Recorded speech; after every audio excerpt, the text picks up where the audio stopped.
Eh bien bonjour, vous êtes en compagnie de Pierre de Brest-Boz. Eh bien écoutez, aujourd'hui beaucoup de monde dans les rues, un temps un peu bruyineux. On espère que beaucoup de ces personnes ont l'intention de participer à la manifestation contre les libertés. Alors évidemment, une difficulté de fait à avoir ce qu'on pourrait appeler un mouvement unitaire. On a la Ligue des droits de l'homme d'un côté, des gilets jaunes de l'autre, le mouvement des patriotes d'un troisième côté. Donc vous voyez, actuellement je traverse le pont de Recouvrance et puis on va voir dans quelle mesure on peut s'approcher de la place de la Liberté qui devrait être un point de convergence aujourd'hui vers 15 heures. Donc évidemment on a de nombreuses raisons, c'est peu de le dire, de se mobiliser ce samedi 30 janvier. Il serait bien que cela fasse date et que nous apprenions ensemble à mettre des limites. Un gouvernement qui utilise un virus à des fins politiques, je crois que maintenant il est difficile de ne pas s'en rendre compte. Et donc à partir de là, eh bien écoutez, nous sommes ensemble aujourd'hui pour mettre des limites à un gouvernement qui ne s'en met visiblement pas et qui ne pense qu'à ses profits. Alors tout ça étant évidemment en lien avec le forum économique dont vous parle si bien Chloé Framery. Je vous renvoie vers sa chaîne YouTube où elle nous explique par le menu détail les tenants et les aboutissants de ce monde technologique dans lequel on veut nous inscrire. Évidemment, il va de soi qu'on ne nous a pas demandé notre avis. Si être heureux et vivre, c'était être bardé de technologie de pied en cap et réguler toute la question des relations humaines avec des dispositifs technologiques. Alors désolé, l'image a du mal à se stabiliser sur mon pied. Et donc, c'est ces grandes questions qui se posent aujourd'hui, de l'intelligence artificielle, du transhumanisme, beaucoup de choses effectivement à comprendre et à relier entre elles si nous voulons réellement pouvoir peser sur le monde de demain et ne pas laisser ceux qui ont des intérêts économiques dans ce monde de demain le construire à leur mesure et non pas à la nôtre. Alors voilà, il y a des petits mouvements parce que je viens de traverser, comme vous l'avez remarqué, le pont de Recouvrance et que les coups de vent, eh bien, mon dispositif n'y résiste guère. Alors, je vais stabiliser l'image, mais c'est vrai qu'avec le vent, c'est un peu compliqué. Je ne sais d'ailleurs pas dans quelle mesure ma voix vous parvient clairement. N'hésitez pas à vous manifester. Alors c'est vrai que la page Brest-Boz Live a été ouverte tout à fait récemment pour recueillir nos lives. On attend actuellement d'arriver à 1000 personnes sur le compte YouTube Pierre 29200 pour pouvoir faire des lives qui utilisent la chaîne YouTube directement. Et donc en attendant, nous sommes ici sur cette page Facebook dédiée Brest-Boz Live. N'hésitez pas à nous rejoindre de façon à petit pouvoir échanger ensemble et d'une manière de plus en plus organisée prendre en main nos destinées. Alors vous voyez, je suis un petit peu essoufflé, mais ça va s'arranger. On a marché assez vite sur le pont, il fait une petite pluie fine et donc il faut faire avec tout ça. On va prendre des rues peut-être un peu, on va traverser la rue de Siam et donc se diriger vers la place de la Liberté. Alors pas mal de monde dans les rues, évidemment. On souhaiterait que tout ce beau monde se dirige vers la place de la Liberté. On va aller voir ce qui s'y passe. Alors aujourd'hui, vous savez qu'à Paris, énormément de manifestants se sont retrouvés, en particulier à l'appel des Gilets jaunes. Je vous envoie vers le live de Le Mike Rambeau, celui d'Olive Olive et plein d'autres, avec évidemment une manifestation qui se doit d'être une marche pour la liberté. Donc, si j'ai bien compris, des parts-nations pour les Parisiens. À Brest, eh bien, cette marche vers les libertés semble difficile à unifier et du coup, je pense qu'un des points culminants devrait être la place de la Liberté. Alors on s'y dirige tranquillement Et donc on va y être dans quelques instants. Alors à celles et ceux qui nous suivent, merci d'être là aujourd'hui.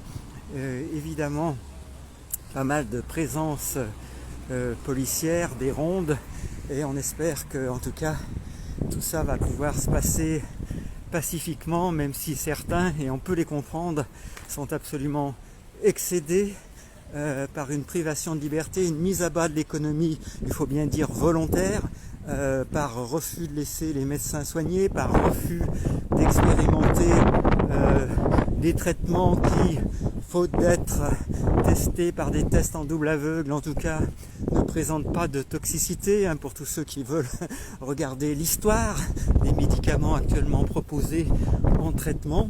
Et donc bien entendu, il s'agit aujourd'hui que chacun reprenne sa santé en main et arrête de déléguer à un gouvernement qui a d'autres intérêts que notre santé le soin de le faire. Comme ça a été abondamment répété, il est évidemment la question de prendre soin de vos défenses immunitaires, les amis, et de faire tout ce qui vous semble bon. On entend beaucoup parler du zinc et de vitamine D, donc qu'est-ce que ça peut coûter à chacun? Eh bien, de supplémenter légèrement son alimentation pendant quelques mois, et puis de commencer à s'informer par lui-même sur la mortalité, la létalité, les chiffres, bref, de remettre en question tout ce qui est véhiculé, qui n'est pas dans le sens d'une information, contrairement à ce qu'on veut nous faire entendre, mais plutôt d'une désinformation qui vise au final des intérêts financiers. Donc sans rentrer dans le débat sur les vaccins, la force de la désinformation à ce sujet, dans le sens de présenter ça comme la solution ultime et miracle, devrait faire réfléchir à chacun à cette question économique des vaccins et non pas cette question sanitaire. Ça permettrait déjà de faire un tri. Je vous invite à faire les calculs en rentabilité, en coût, de regarder les cours de bourse des laboratoires pharmaceutiques et de faire la part des choses dans votre esprit, de façon à comprendre que quand il y a un intérêt fort, un gain fort, si vous voulez, les questions déontologiques et éthiques ne pèsent plus lourd. Alors, évidemment, ça devrait permettre à chacun de retirer sa confiance à partir du moment où vous la donnez à quelqu'un qui ne vous respecte pas. Évidemment, ça revient à se faire en quelque sorte harakiri, et aujourd'hui, chacun devrait aiguiser son esprit critique et comprendre que les médias ne sont guère que des relais de la parole du pouvoir. Et pour ceux qui ont un peu d'âge comme moi, vous vous rendez bien compte qu'à chaque fois qu'il y a des élections, les promesses n'engagent que ceux qui y croient à ces promesses. Et donc à partir de là, on va vous inviter à progresser dans... on regarde ce qui se passe un peu autour de soi, tout va bien. On va vous inviter à progresser dans votre esprit critique. Voilà, comme vous le voyez, on s'approche de la place de la Liberté, rue de Siam, avec ces fontaines. C'est pas là qu'il y a le plus de monde tout autour, faut le dire, cet après-midi, un peu pluvieuse. Donc ces fontaines qui, comme les esprits ironiques se plaisent à le dire, rajoutent de l'eau à de l'eau. Mais bon, c'est une autre histoire. La librairie Dialogue, bien sûr, qui marque le milieu de la rue de Siam en gros, et puis la place de la Liberté tout au fond. Alors merci à celles et ceux qui nous rejoignent, et puis comme je pense se plaît, et plus que se plaire, le fait de semaine en semaine le Mike Rambo, eh bien écoutez les amis, pensons unité, parce que sans unité ça va être un peu compliqué. Alors malgré tout, il y a encore un peu de musique, comme vous l'entendez ici, rue de Siam.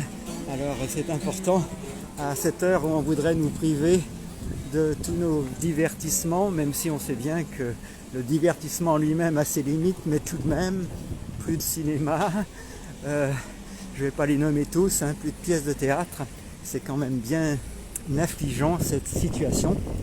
Et puis ce port du masque qui à lui seul crée un clivage évidemment dans la population. Il y a ceux qui pensent qu'ils prennent soin des autres, n'est-ce pas, comme on a tâché de le faire rentrer dans la tête des Français, hein, c'est quand même assez incroyable. Porter un masque, c'est prendre soin des autres, voilà ce qu'on vous dit. Moi je vous invite à lire les études de M. Rancourt et bien d'autres qui vont vous faire réfléchir quand même au fait qu'il y a toujours des avis divergents. Évidemment, ce qui manque cruellement dans notre pays, eh bien, c'est cette possibilité de controverse sur les plateaux télé. On voit des Karine Lacombe, virologues, soutenir les labos aux yeux et au su de tous, si vous voulez, recevoir la Légion d'honneur, alors que certains d'entre nous triment dur, apportent des contributions tout à fait importantes à la nation sans aucune reconnaissance. On comprendra bien que ça ne peut qu'entretenir dans l'esprit, dans le cœur des Français, le sentiment d'un poids, deux mesures et d'une justice à deux vitesses. Et puis bien sûr, une espèce de possibilité de penser que, et peut-être est-ce vrai, je n'en sais rien, c'est à vous d'en juger, mais en tout cas que le bulletin de vote ne sert pas à grand chose. Alors évidemment je m'approche actuellement de la place de la Liberté, je ne sais pas si on va y voir du monde, ça un peu plus clairsemé en haut de la rue de Siam, mais c'était important cette marche à pied avant de rejoindre ce lieu de manifestation pour faire un peu le point sur ce qui anime notre société, les courants qui la traversent, ces avancées technologiques qu'on veut nous imposer plus que nous proposer. Je pense que vous saisissez la différence et à partir de là on se retrouve prisonnier parce qu'il ne faut pas oublier que derrière toute avancée technologique il y a des enjeux économiques et cela il faudrait aussi en parler. Et vous savez à quel point eh bien, les intérêts économiques peuvent venir à bout des valeurs les plus importantes du vivre ensemble, telles que le respect de l'autre, de la planète, de soi-même, et puis la responsabilité individuelle, l'éducation qui fait que on va être attentif évidemment au bien commun. Alors on voudrait contrôler tout ça avec des caméras, des systèmes numériques, etc. etc. C'est un monde bien privé du rêve qu'on est en train de nous proposer et nous sommes encore, à mon sens, bien trop peu nombreux, à moins que le souci ne soit pas le nombre en tant que tel, mais plus notre difficulté en tant que société civile à nous organiser de façon à retrouver un véritable pouvoir sur les décisions, puisque là on est, pour tous ceux qui veulent ouvrir les yeux, bien évidemment dans un simulacre de démocratie, une espèce de, en étant gentil, de dictature douce, dans laquelle effectivement on est un peu comme la grenouille qu'on plonge dans un baquet d'eau froide et sous lequel on met le feu. Eh bien la grenouille ne se rend pas compte de la grande nécessité d'agir rapidement, et donc à partir de là l'eau chauffant vient un moment où on n'a plus l'énergie de réagir, c'est déjà trop tard. Alors c'est ce que tous ceux qui tentent de réfléchir voudraient faire avec leurs concitoyens, c'est-à-dire tenter d'ouvrir les yeux. J'imagine que le son doit être ce qu'il est parce que quand même pas mal de vent aujourd'hui, et malheureusement c'est le choix entre le stabilisateur d'image et un micro qui pourrait un peu pallier au vent.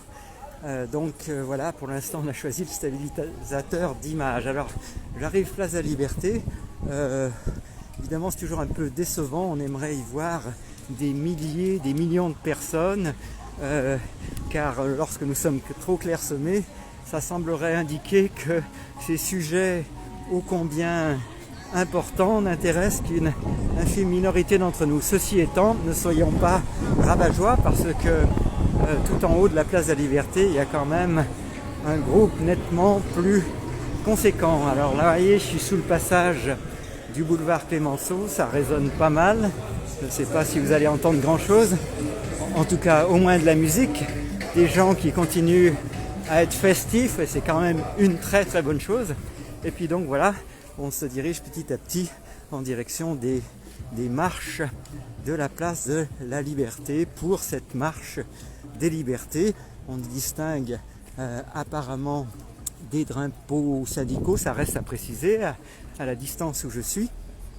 Et puis, si j'ai bien compris, parce qu'on a un peu de mal quand même à s'y retrouver, entre les patriotes, les Gilets jaunes et la Ligue des droits de l'homme, alors évidemment, il y a une défiance que les Gilets jaunes ont bien contribué, et ils ont raison, à alimenter envers le politique. On voit que l'opposition est plus souvent de l'opposition contrôlée qu'une véritable opposition qui ferait son travail. Donc on assiste assez médusé, pour ceux qui veulent y réfléchir, à une sorte de pièce de théâtre dont nous risquerions d'être, si nous ne faisons rien, les spectateurs passifs. Et donc en ce samedi 30 janvier, eh bien, un certain nombre de Français ont décidé de manifester leur aversion, leur dégoût et leur envie évidemment d'un changement essentiellement éthique, c'est-à-dire d'un partage équitable des richesses, d'une reconnaissance loyale du travail des uns et des autres, et puis d'arrêter de balancer en tant que président de la République des slogans qui ne font que diviser.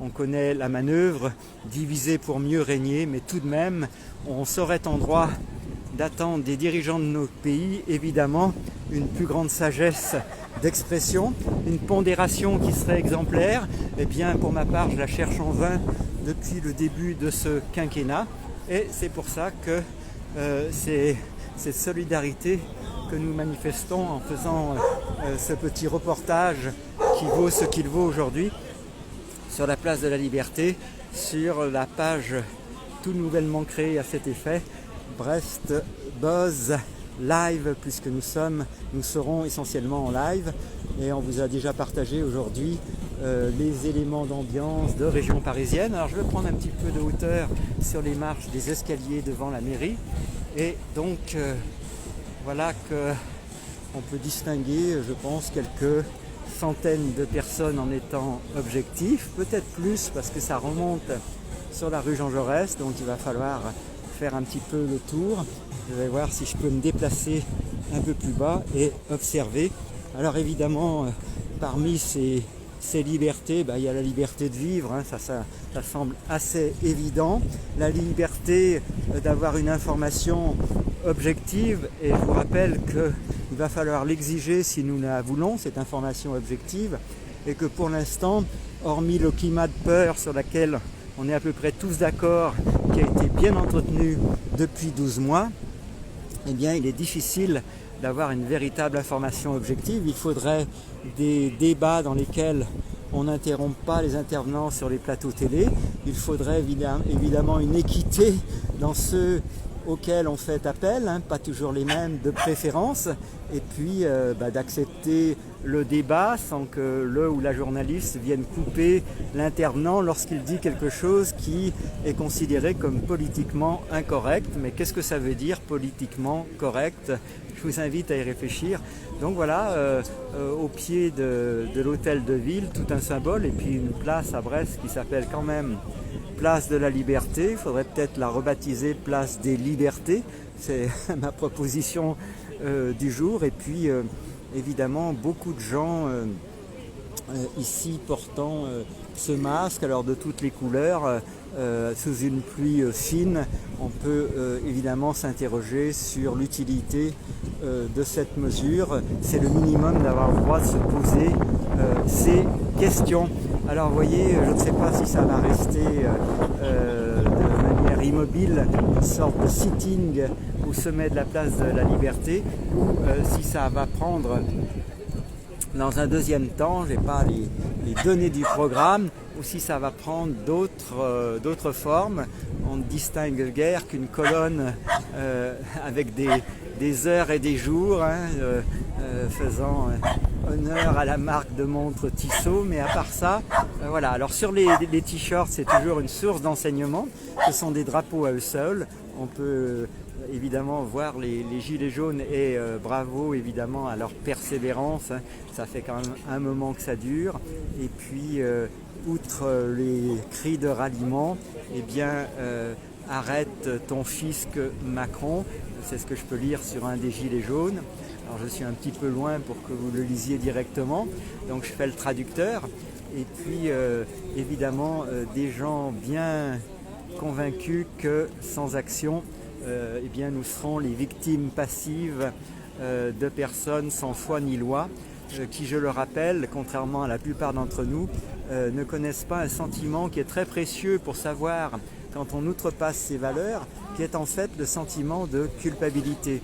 Alors, vous voyez, on est guidé par des dirigeants qui ne connaissent pas le sentiment de culpabilité, si bien qu'ils peuvent faucher impunément dans les caisses sans s'en sentir mal, et à partir de là, ils ne savent plus se mettre des limites eux-mêmes. Alors vous me direz qu'il reste les limites légales, mais quand on voit le temps pour que toutes ces choses arrivent en justice, eh bien ils ont eu le temps de finir leur quinquennat et bien plus encore. Donc voilà où nous en sommes. Donc ce moment en compagnie des amis brestois, salut à toi. Et donc on est toujours fidèles au poste comme vous le voyez. Et puis eh bien, ceux qui sont là, bravo à eux, parce que c'est grâce à vous les amis qu'on continue à avoir le sens du bien commun. Évidemment on ne partage pas tous les mêmes opinions, mais ça c'est pas important, parce que si on se divise sur des points mineurs, vous comprenez bien que nous n'ayons pas en commun l'argent comme motivation, on va ne pas avoir ce liant qu'ont les puissants. Eh bien le problème il est là, c'est que l'argent vous donne la visibilité et vous donne, semble-t-il, si on les laisse faire, le pouvoir de régenter l'ensemble de cette planète. Alors chacun y va avec ses combats, certains journaux qu'on distribue, certains drapeaux qu'on dresse fièrement vers le ciel, tels que ceux de lutte ouvrière devant moi, un autre drapeau de Ensemble, donc si je peux lire un peu plus, on y distingue mouvement pour une alternative de gauche écologiste et solidaire, les drapeaux du PCF, les drapeaux de la France insoumise, et puis bien sûr une grande banderole qu'on est en train de déployer, c'est tout un symbole, vous vous en doutez, devant la mairie de Brest. Et donc cette grande banderole continue à dénoncer, et c'est à juste titre bien évidemment, les violences policières, et on peut y lire contre les violences policières, contre les lois sécuritaires, retrait de la loi sécurité globale. Vous voyez à quel point nous avons à la tête de ce pays des opportunistes qui ont monté un problème sans doute réel en épingle, jusqu'à ce que la peur atteigne des niveaux qui empêchent beaucoup d'entre nous de penser, et qui jouent sur des émotions qui demandent à être bien comprises pour être bien utilisées, telles que la culpabilité. Bien sûr, la peur, je l'ai déjà nommé. Alors, il semble qu'il se prépare, à l'heure qu'il est, une prise de parole. On va voir ce qu'il en est. J'ai du mal à voir l'heure sur ma montre, mais il doit être environ 15h30, je suppose. Peut-être pas encore 16h. Alors on est sous une pluie fine, c'est vrai que c'est pas ça qui va décourager en soi les Bretons, mais tout de même les plus frileux d'entre nous eh bien, vont avoir une excuse pour rester à la maison. C'est dommage, ça mérite une affluence considérable aujourd'hui, tellement les enjeux sont importants. Alors un peu de Larsen dans les micros, je prends un peu de distance. Voilà. Des centaines de milliers de personnes dans près de 200 villes se sont mobilisées contre la proposition de loi sécurité globale. Le texte passera au Sénat mi-mars et reviendra à l'Assemblée ensuite. Nous devons faire tomber ce texte, et c'est pourquoi nous sommes là aujourd'hui. Avec cette proposition de loi, viendrait tout un arsenal d'outils qui restreindront les libertés publiques et amplifieront la répression. Empêcher de filmer les violences policières, permettre la surveillance généralisée par drone et par caméra piéton, octroyer de dangereux pouvoirs aux entreprises privées de sécurité, etc. Cette loi ne vient pas seule. Elle est assortie de décisions du gouvernement facilitant l'affichage des opinions politiques, religieuses ou syndicales, des comportements et habitudes de vie. Elle est aussi accompagnée d'autres projets de loi liberticides comme celui confortant le respect des principes de la République. Elle préfigure une société où les libertés seront étouffées, où les espaces d'émancipation et de culture seront détruits, une société où nous serions toujours davantage soumises et soumis, malgré les injustices, malgré la crise écologique. Voilà plus d'une vingtaine d'années qu'un nombre sans cesse croissant de lois sécuritaires ont été votées, avec leur lot d'amalgame, d'exploitation de faits divers et d'états d'urgence perpétuels. Il est maintenant temps de mettre un terme à ce processus liberticide. Alors, deuxième prise de parole. Nous sommes pleinement conscients et conscientes de la pandémie et de la nécessité des règles sanitaires pour l'endiguer. Mais nous refusons que soient sacrifiés tous les espaces d'émancipation et de culture au seul profit des intérêts économiques. C'est pourquoi, au-delà des très nombreux collectifs militants déjà impliqués dans cette mobilisation, des artistes et mouvements du monde de culture la rejoignent. Par leur forme d'organisation et d'interaction, les fêtes libres sont tout autant des lieux de création artistique que d'expression sociale, économique et écologique. Tout comme les mobilisations populaires, elles font partie de ces rares espaces accessibles sans distinction de genre, d'origine ou de classe. Alors qu'aujourd'hui la culture et la jeunesse meurent à petit feu et que hélas de toutes ces régressions et inquiètes pour leur avenir, elles descendent dans la rue. On ne leur reconnaît même pas le droit. Même si nos gouvernants n'ont de cesse de se poser en grands défenseurs des libertés d'expression, de la création culturelle et de l'intégration du destin de la jeunesse, bien évidemment nous restons unis et déterminés face à ces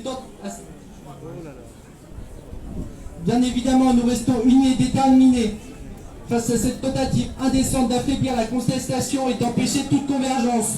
Nos modes d'expression ne peuvent pas être les mêmes, mais nous souffrons de la même urgence de défendre nos libertés. Nous éprouvons le désir commun d'un monde socialement juste et respectueux du vivant. En cela, nous avons toujours œuvré dans le même sens, car comme le proclamait justement le Conseil national de la résistance, créer c'est résister, résister c'est créer. Ensemble, nous ferons tomber les textes liberticides, nous continuerons à nous mobiliser massivement partout en France, aujourd'hui et demain.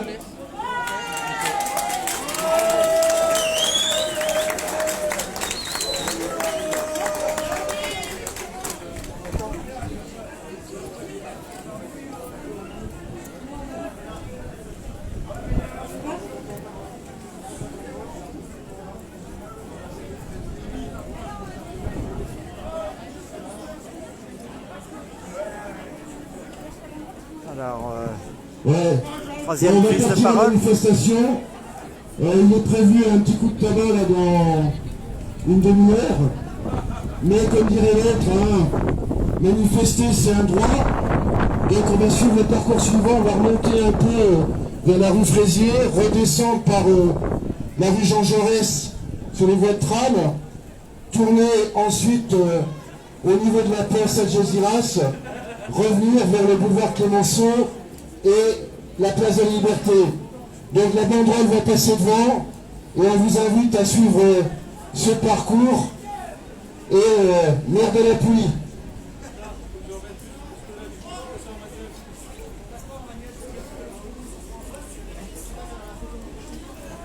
Voilà, alors de manière à ne pas complètement rincer notre dispositif, on va faire une pause, on reviendra peut-être à vous tout au long de cette manifestation un peu plus tard. On va laisser passer, comme vous venez de l'entendre, le grain et puis on vous retrouve. Donc manifestation actuellement à Brest, à son point de départ, et puis on vous retrouve dans la mesure du possible un petit peu plus tard, après la prise de parole des uns et des autres et nos photographes là qui sont au premier plan, présents à toutes les manifestations depuis des semaines et des mois. Merci à eux pour leur engagement, évidemment. Donc voilà, on va se souhaiter une bonne marche et puis on va vous retrouver un peu plus tard avec les photos de notre ami. Je ne sais même plus où tu publies, mais un peu partout. Et donc voilà, vous aurez de multiples traces de cet engagement militant et nécessaire. A tout de suite pour la marche dans les rues de Brest.